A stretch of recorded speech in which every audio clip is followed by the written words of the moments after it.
फिर भी सरकारें चलती रही बहनों भाइयों। लेकिन आज 9 वर्ष गुजर जाने के बाद मैं दावे के साथ कह सकता हूं, एक व्यक्ति भी उंगली उठाकर नहीं कह सकता कि हमारे मोदी जी की सरकार के दामन पर कोई भ्रष्टाचार की दाग लगी हुई हो बहनों भाइयों। और एक व्यक्ति भी यदि भ्रष्टाचार के आरोप में पाया गया तो उसका स्थान सरकार में नहीं होगा, बल्कि वह सरकार के बाहर होगा। यह संकल्प है हमारी पार्टी का। भ्रष्टाचार को समाप्त करने का, पूरी तरह से समाप्त करने का मैं कोई दावा नहीं करना चाहता, लेकिन हां, मैं आपको याद दिलाना चाहता हूं, राजीव गांधी जी भारत के प्रधानमंत्री थे। बड़ी ईमानदारी से राजीव गांधी जी ने एक बात यह कही थी, कहा था हम क्या करें, हम लखनऊ से, दिल्ली से हम 100 पैसा भेजते हैं, लेकिन लोगों की जेबों में बामुश्किल 85 पैसा पहुंच पाता है, 15 पैसा पहुंच पाता है, 85 पैसा यह भ्रष्टाचार की भेंट चढ़ जाता है।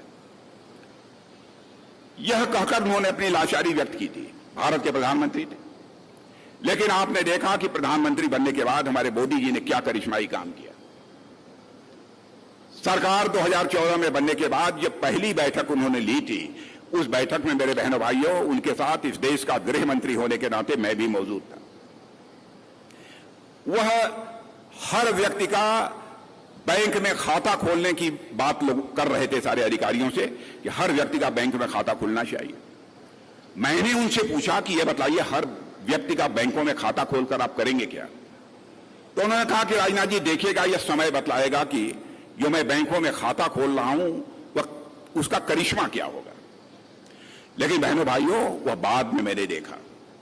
आज यदि हमारे किसान भाइयों को प्रधानमंत्री किसान सम्मान निधि के अंतर्गत 2000 रुपए हर 4 महीने पर यदि प्राप्त होते हैं, तो मैं दावे के साथ कह सकता हूं 100 पैसा यदि दिल्ली के बैंक से चलता है तो 100 का 100 पैसा आपके जेब में पहुंचता है बहनों भाइयों। एक पैसा भी भ्रष्टाचार की भेंट नहीं चढ़ने पाता।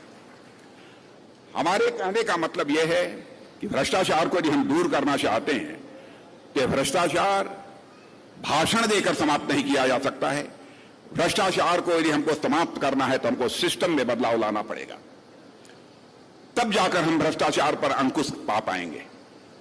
और उस दृष्टि से भी मैं दावे के साथ कह सकता हूं कि हमारी सरकार ने बहुत ही प्रभावी काम किया है। मेरे बहनों भाइयों, कोरोना का संकट था, मैं आपको याद दिलाना चाहता हूं। यहां भी आप सब लोग कोरोना से तो प्रभावित रहे होंगे।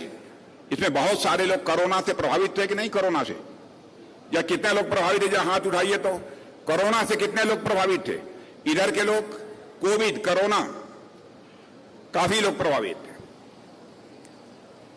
मेरे बहनों भाइयों, आपको जानकर यह आश्चर्य होगा कि उस समय कोरोना का जो वैक्सीन होती थी, टीका, वो भारत में नहीं बनता था। यह हुआ कि क्या किया जाए। तो उस समय हमारे प्रधानमंत्री ने हैदराबाद जाकर हमारे वैज्ञानिकों का मनोबल ऊंचा किया और यह कहा कि नहीं, आप लोग संकल्प लीजिए और इस कोरोना के टीके का निर्माण इस भारत में ही होना चाहिए। और बहनों भाइयों, कोरोना वैक्सीन का निर्माण भारत में हमारे वैज्ञानिकों ने प्रारंभ किया। और मैं दावे के साथ कह सकता हूं, वह वैक्सीन, वह टीका हर भारतवासी को कम से कम 2 या 3 टीका लग गया होगा। लेकिन अमेरिका, जो दुनिया का सबसे ताकतवर देश माना जाता है बहनों भाइयों, उस अमेरिका में भी जिसकी जनसंख्या हमसे बहुत कम है, बामुश्किल 30 करोड़ के आसपास है, वहां पर सभी को कोरोना का 3 डोज की बात छोड़िए, 2 डोज भी सबको नहीं लग पाई है। ऐसी स्थिति वहां की है। और इस वैक्सीन को हम लोगों ने केवल उसका उपयोग भारतवासियों को ही टीका लगाने में नहीं किया, बल्कि दुनिया के 100 से अधिक देशों को भी भारत के वैज्ञानिकों के हाथों से बनी हुई वैक्सीन को हम लोगों ने मुहैया कराया, ताकि दुनिया के दूसरे देशों के लोगों की भी जान बच सके। हम लोगों ने इसलिए किया कि भारत दुनिया का इकलौता देश है, मेरे बहनों भाइयों, जिस देश के रहने वाले ऋषियों और मनीषियों ने भारत की सीमा में रहने वाले लोगों को ही अपने परिवार का सदस्य नहीं माना है, बल्कि पूरे विश्व की धरा पर रहने वाले लोगों को अपने परिवार का सदस्य मानते हुए वसुधैव कुटुंबकम का संदेश, यानी पूरा विश्व ही हमारा परिवार है, यह संदेश सारी दुनिया को किसी एक देश से गया है तो हमारे और आपके देश भारत से गया है बहनों भाइयों। इसलिए हमने केवल भारतवासियों की चिंता नहीं की, बल्कि दुनिया के दूसरे देशों में रहने वाले लोगों ने जिन्होंने मेरी तरफ देखा, हमसे अपेक्षा की, उसको भी हमने पूरा करने का काम किया। जब जब भी कोई ऐसा संकट आया है, भारत अब पूरी ताकत के साथ खड़ा हुआ है। यही कारण है कि अंतर्राष्ट्रीय जगत में भारत की प्रतिष्ठा, मेरे बहनों भाइयों, तेजी के साथ बढ़ी है। जहां तक हरियाणा का प्रश्न है, हरियाणा के बारे में अब मैं हमारी केंद्र सरकार की उपलब्धियों की बहुत ज्यादा विस्तार में भी मैं जाकर चर्चा करूंगा, तो मैं समझता हूं लंबा समय